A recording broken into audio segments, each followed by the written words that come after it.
Prayers of ध्रुव महाराज।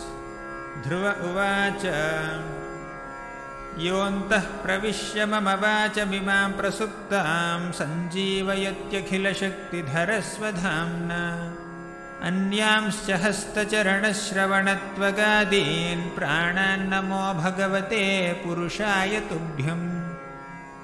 एकस्त्वमेव भगवन् इदमात्मशक्त्या मायाख्ययोरुगुणया महदाद्यशेषम् सृष्ट्वानुविश्य पुरुषस्तदसद्गुणेषु नानेव दारुषु विभावसु वद्विभासि। त्वद्दत्तया वयुनयेदमचष्टविश्वं सुप्तप्रबुद्ध इव नाथ भवत्प्रपन्नः। तस्यापवर्ग्यशरणं तव पादमूलं विस्मर्यते कृतविदा कथमार्तबन्धो। नूनं विमुष्टमतयस्तव मायया ते ये त्वां भवाप्ययविमोक्षणमन्यहेतोः। अर्चन्ति कल्पकतरुं कुणपोपभोग्यम् इच्छन्ति यत्स्पर्शजं निरयेऽपि नॄणाम्। या निर्वृतिस्तनुभृतां तव पादपद्मा ध्यानाद्भवज्जनकथा श्रवणेन वा स्यात्। सा ब्रह्मणि स्वमहिमन्यपि नाथमाभूत् किं त्वन्तकाशिललितात् पततां विमानात्। भक्तिं मुहुः प्रवहतां त्वयि मे प्रसङ्गो भूयादनन्तमहताममलाशयानाम्। येनाञ्जसोल्बणमुरुव्यसनं भवाब्धिं नेष्ये भवद्गुणकथामृतपानमत्तः। तेन स्मरन्त्यतितरां प्रियमीशमर्त्यं ये चान्वदः सुतसुहृद्गृहवित्तदाराः। ये त्वब्जनाभवदीयपदारविन्दा सौगन्ध्यलुब्धहृदयेषु कृतप्रसङ्गाः।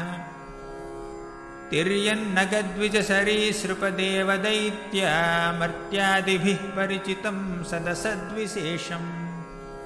रूपं स्थविष्टमजते महदाद्यनेकं नातः परं परमवेद्मि न यत्र वादः।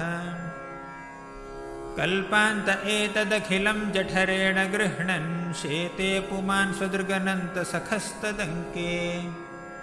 यन्नाभिसिन्धुरुहकाञ्चनलोकपद्मं गर्भेद्युमन् भगवते प्रणतोऽस्मि तस्मै। त्वं नित्यमुक्तपरिशुद्धविबुद्ध आत्मा कूटस्थ आदिपुरुषो भगवांस्त्र्यधीशः। यद्बुद्ध्यवस्थितमखण्डितया स्वदृष्ट्या दृष्टा स्थितावधिमखो व्यतिरिक्त आस्ये। यस्मिन् विरुद्धगतयो ह्यनिशं पतन्ति विद्यादयो विविधशक्तय आनुपूर्व्यात्। तद्ब्रह्म विश्वभवमेकमनन्तमाद्यम् आनन्दमात्रमविकारमहं प्रपद्ये। सत्याशिषो हि भगवंस्तव पादपद्मम् आशिष्तथानुभजतः पुरुषार्थमूर्तेः। अप्येवमर्य भगवान् प्रतिपाति दीनान् वाश्रेव वत्सकमनुग्रहकातरोऽस्मान्।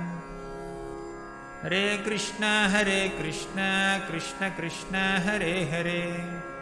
हरे राम राम राम हरे हरे।